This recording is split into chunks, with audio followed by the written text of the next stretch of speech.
तो दोस्तों आज की इस वीडियो में जो हम बात करने वाले हैं, देखिए वो भी कंबाइन हार्वेस्टर से रिलेटेड ही बात करने वाले हैं। तो दोस्तों जैसे एक भाई का कमेंट आया था कि भाई कंबाइन हार्वेस्टर परचेज करने के बाद में सीधा चला सकते हैं या उसमें कुछ काम भी करवाना पड़ता है, क्योंकि मैंने स्वराज कंबाइन लिया है, नवंबर के लास्ट में डिलीवरी होगी, तो इसके ऊपर एक वीडियो बना दो भाई। तो दोस्तों इस तरह से भाई का कमेंट था। तो दोस्तों आज की इस वीडियो में हम देखिए भाई के कमेंट के अकॉर्डिंग डिटेल में बात करेंगे और बात करेंगे उन सब पॉइंट्स की जो न्यू कंबाइन हार्वेस्टर में देखने पड़ते हैं। तो वीडियो में लास्ट तक बने रहें, क्योंकि हम जो बोलते हैं सच बोलते हैं। और चैनल पे अगर नए हैं तो देखिए चैनल को सब्सक्राइब कर लें। तो आइए वीडियो शुरू करते हैं।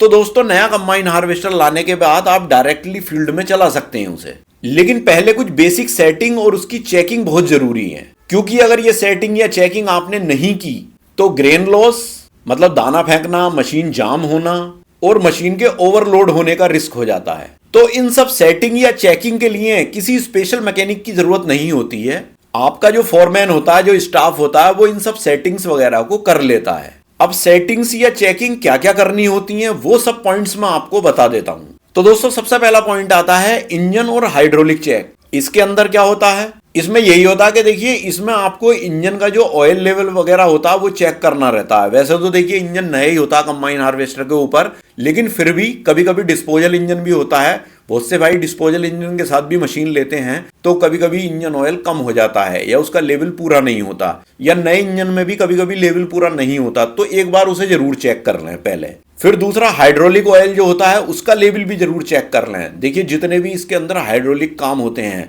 जैसे कटर को उठाना वगैरह, ये सब चीज़ें जो है हाइड्रोलिकली होती हैं। तो हाइड्रोलिक टैंक इसमें एक लगा हुआ होता है, उसमें इसका ऑयल लेवल जरूर चेक कर लें। कभी कभी होता है कंपनी, भाई देखिए इतने बड़े ऐसे तो ब्रांड होते नहीं है कंबाइन हार्वेस्टर कंपनीज के वो सारी चीज़ों को बिल्कुल एकदम स्टैंडर्ड के साथ चेक करते हों। कभी कभी किसी से मिस भी हो जाता है, नहीं चेक कर पाते। तो ये सब चीज़ें एक बार आप जरूर चेक कर लें।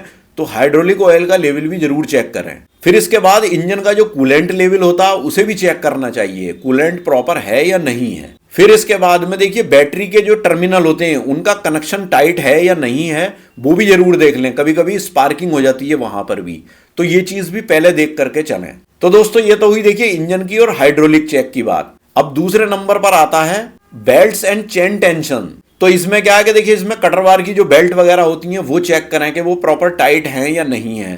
फिर उसके बाद फीडर की चेन वगैरह जो होती हैं उन्हें भी देखें वो सही से चल रही हैं नहीं चल रही हैं, कहीं लूज तो नहीं है। फिर उसके बाद में स्ट्रा वाकर को भी देखें प्रॉपर सही से सेट हैं, फिट हैं या नहीं है। फिर उसके बाद सीप की सेटिंग्स भी देखें, मतलब उसकी जो सेटिंग वगैरह है सीप्स की वो भी चेक करें। तो इसमें क्या है कि बेल्ट्स और चेन जो होती हैं उनका प्रॉपर टेंशन चेक करना होता है, क्योंकि देखिए फैक्ट्री से जो कंबाइन हार्वेस्टर आती है तो देखिए ट्रांसपोर्टेशन के टाइम पे ये चीज़ें बहुत लूज रहती हैं, इन्हें चेन वगैरह को या बेल्ट्स वगैरह को वो लूज कर देते हैं, तो ये आपको अपने हिसाब से सेट करनी होती हैं। फिर दोस्तों तीसरा पॉइंट आता है कटर बार की सेटिंग। तो कटर बार की सेटिंग में देखिए नाइफ जो होती हैं, जो उस पर जो फिंगर्स या ब्लेड जो होते हैं उन्हें देखें कि वो प्रॉपर टाइट हैं या नहीं है। कभी कभी कोई लूज भी रह जाता है, नट खींचने से रह जाता है, तो वो एक बार सारा चेक कर लें। फिर देखिए कटर पे जो रील होती है उसकी हाइट को और उसकी डिस्टेंस जो होती है उसे चेक करना है वो प्रॉपर है या नहीं है, क्योंकि देखिए क्रॉप के हिसाब से जो है रील की सेटिंग एडजस्ट करनी पड़ती है, तो वो आप पहले ही चेक कर लें। तो दोस्तों अगर आप कंबाइन हार्वेस्टर की कीमत, उसका टेक्निकल स्पेसिफिकेशन और उसके पार्ट्स खरीदना या देखना चाहते हैं तो मैंने एक वेबसाइट का लिंक डिस्क्रिप्शन में दे रखा है। आप उस वेबसाइट पे विजिट करके और उस पर सर्च करके आप अपनी क्वेरी देख सकते हो। फिर दोस्तों चौथा पॉइंट आता है थ्रेशिंग ड्रम सेटिंग।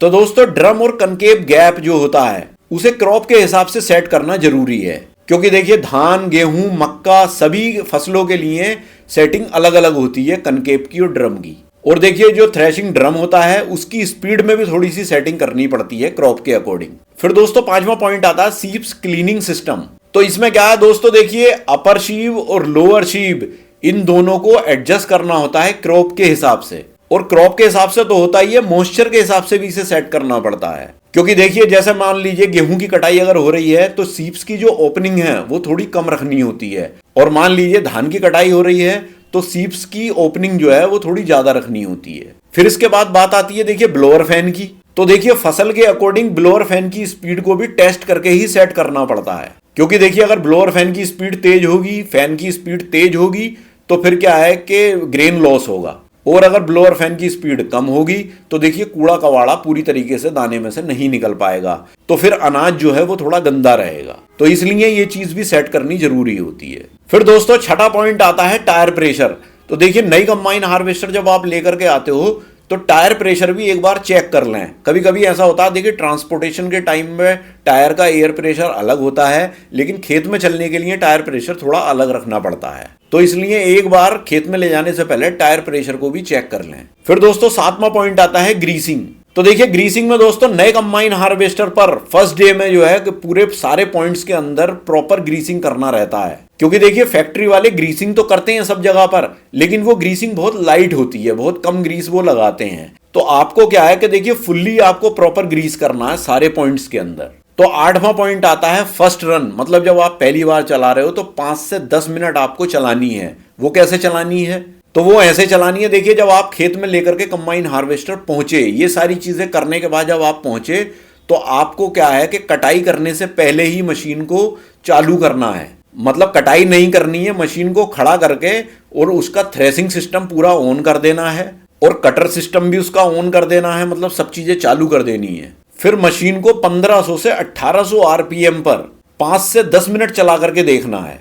फिर उसका वाइब्रेशन और उसकी हीट चेक करें, और ये भी चेक करें कि कंबाइन हार्वेस्टर के अंदर से कोई अननेसेसरी आवाज तो नहीं आ रही है। देखिए जब कंबाइन हार्वेस्टर खाली पे चलती है, जैसे थ्रेशर भी हमने ऑन कर दिया और उसका जो कटर वाला सिस्टम है वो भी पूरा ऑन कर दिया, तो आवाज तो करती ही है, चाहे वो नई कंबाइन हार्वेस्टर ही क्यों ना हो। लेकिन हमें ये देखना है कि उसके अंदर से कोई अननेसेसरी अलग से कोई ऐसी आवाज तो नहीं आ रही है, या वाइब्रेशन तो ज्यादा नहीं कर रही है मशीन, या कहीं से हीटिंग इशू तो नहीं हो रहा है। तो ये सब चीजें आपको 5-10 मिनट में देख लेनी है। ऐसा नहीं है कि नई मशीन ला करके आपने सारे पॉइंट्स जो मैंने बताए ये तो कर लिए, लेकिन डायरेक्टली फिर खेत में चलानी शुरू कर दी। ऐसा नहीं है, पहले आप उसको ऐसे चेक करके देखें। तो फाइनली दोस्तों ये हुए सारे पॉइंट्स जो हमें चेक करने हैं। बाकी देखिए नया कंबाइन हार्वेस्टर ला करके डायरेक्ट चल तो जाएगा, लेकिन मैंने जो ये सारे पॉइंट्स बताए हैं इन्हें देखना बहुत जरूरी है। तो दोस्तों आई होप कि ये वीडियो मेरा आपको बहुत पसंद आया होगा। बाकी दोस्तों इससे रिलेटेड अगर आपकी कोई क्वेरी हो या कोई भी सजेशन हो तो आप मुझे कमेंट बॉक्स में कमेंट कर सकते हो। और चैनल पे अगर नए हैं तो देखिए चैनल को सब्सक्राइब कर लें। तो मिलते हैं इसी तरह की किसी नेक्स्ट वीडियो में, तब तक के लिए थैंक यू, बाय।